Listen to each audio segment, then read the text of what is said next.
I honestly don't think any parenting book, podcast, class, or coach could adequately prepare a parent for the feeling of teaching your kid to drive and then setting them free to learn it and to learn from it. We have one kid who loves rules. And so when he learned in driver's ed, for example, that it was proper to leave X number of feet between my vehicle and the one in front of me, he was quick to tell me that fact while I was driving. And he passed his driver's test with flying colors. God bless the adults who go into that business. But I'll never forget the feeling that I had the first time he drove me somewhere and we hit a patch of ice.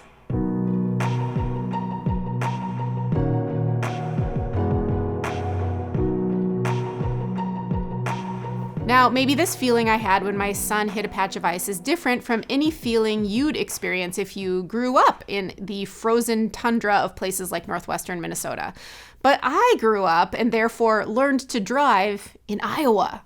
Now, I know Iowa is not too far away from Minnesota, but I promise you, Iowa drivers do not have to deal with ice in quite the same way.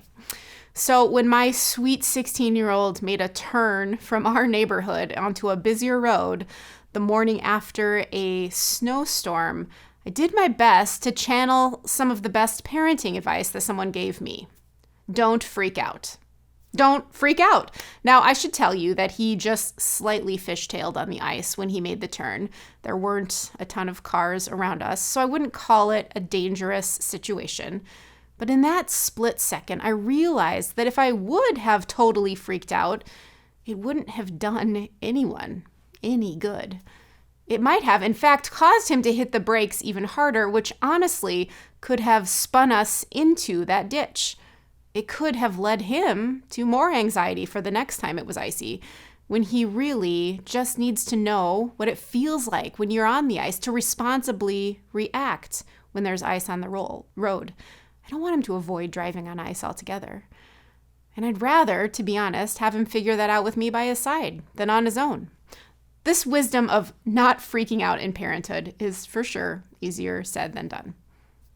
And let's acknowledge that when they're little, we sometimes do need to respond quickly or loudly if they reach for the burner, run toward the road, or try to eat a houseplant. But when they aren't walking as early as the parenting book says they should, we don't need to freak out. We can remember that each kid develops differently, and there are a whole lot of professionals out there to help us if we do notice developmental delays that are more serious. Or when they're in preschool and you get another phone call about your child who takes toys away from other preschool friends all the time, you don't need to freak out and immediately react by taking her favorite toy away at home. There are lots of different ways to teach kids about sharing. And not every kid learns in the same way. Have patience with yourself and your child. Don't peg them as the, quote, bad kid or think that you're on track to fail as a parent.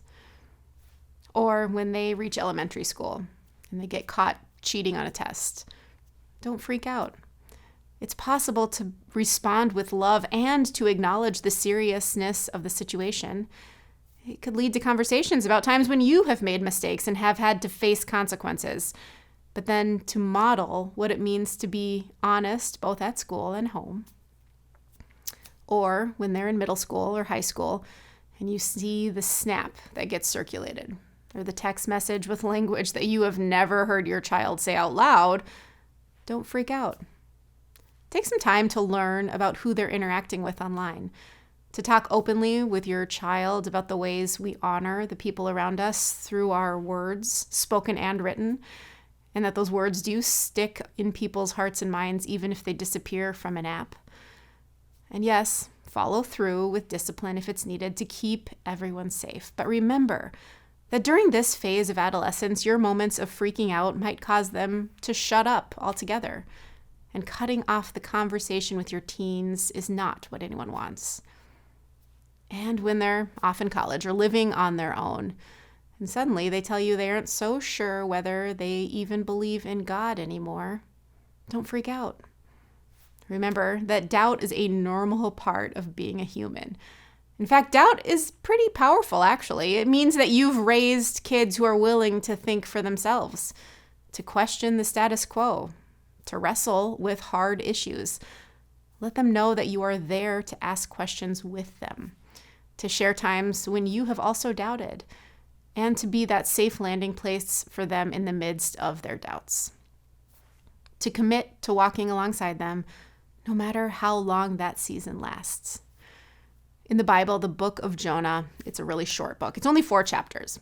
And it starts out with God speaking directly to Jonah, telling him to go to this city called Nineveh to help the people there because they had become wicked and corrupt. So what does Jonah do when God speaks to him? He flees. He doesn't just not go to Nineveh, he goes in the completely opposite direction. But overall, God doesn't freak out over the way Jonah reacted. When Jonah encounters trouble from the sailors and then they throw him into the sea, we read, "Now the Lord provided a huge fish to swallow Jonah, and Jonah was in the belly of the fish 3 days and 3 nights." God, you might say, provided an escape for Jonah, even though Jonah was the one who chose to flee in the first place. Then in chapter 2, God listens to Jonah's prayer and responds in mercy. In chapter 3, Jonah actually goes to Nineveh, and God provides a blessing for Jonah's obedience. We read, when God saw what they, the Ninevites, did and how they turned from their evil ways, he relented and did not bring them the destruction that he had threatened. Another translation, it says it this way, that God changed God's mind.